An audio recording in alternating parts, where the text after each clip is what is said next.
The U.S. Navy versus jellyfish. The day the ocean fought back, the ocean is full of strange dangers, storms, pirates, torpedoes, tick-tock sailors. But in 2006, the mighty U.S. Navy met one of its oddest adversaries, jellyfish. Not a monster from the deep, not a mythical kraken, just jellyfish. Thousands of them.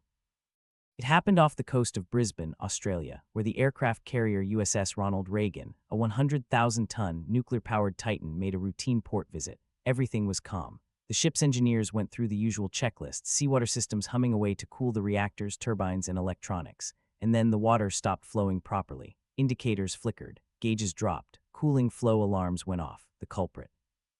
A sudden bloom of jellyfish, an entire squishy armada drifting innocently into the ship's intake pipes. Jellyfish swarms, or blooms, form when warm seas meet rich plankton and calm currents. They can number in the millions, floating like ghostly confetti, and they are apparently perfect at gumming up billion-dollar machinery. The USS Ronald Reagan sucked in more than 800 kilograms of jellyfish, clogging her condenser intakes, the pipes that pull seawater through the ship's cooling systems. 800 kilograms. That's roughly the weight of a grand piano, but made entirely of jiggly, gelatinous blobs. The ship's engineers were horrified. A nuclear carrier is designed to handle anything, missile strikes, hurricanes, even close-quarters combat. But there's no button for remove jellyfish from reactor cooling intake. So, alarms blaring, the crew scrambled. Technicians rushed to sea chests, the large underwater compartments where seawater enters the cooling system, and found them packed with gelatinous goo.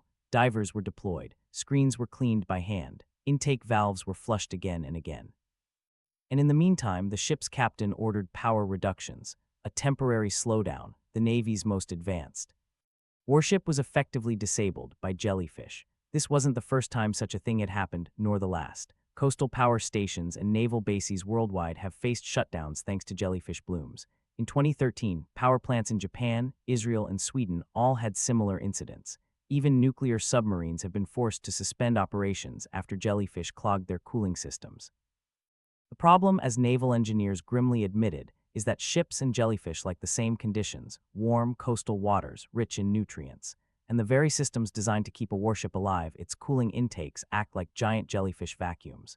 After the Brisbane incident, the Navy took the threat seriously. Reports were filed. Designers reviewed seawater filtration systems. Engineers developed finer mesh screens, adjusted intake shapes, and introduced new cleaning protocols.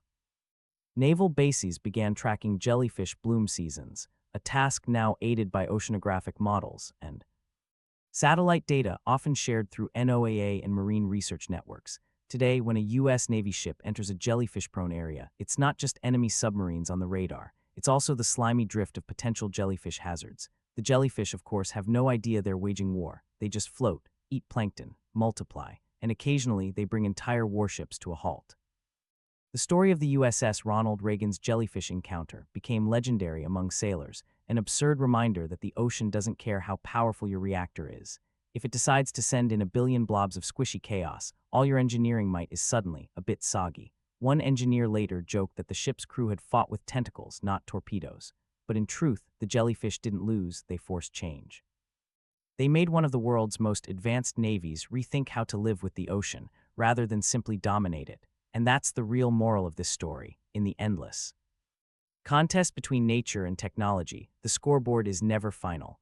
Sometimes, even the most advanced machines afloat can be humbled by something with no brain, no bones, and far too many tentacles.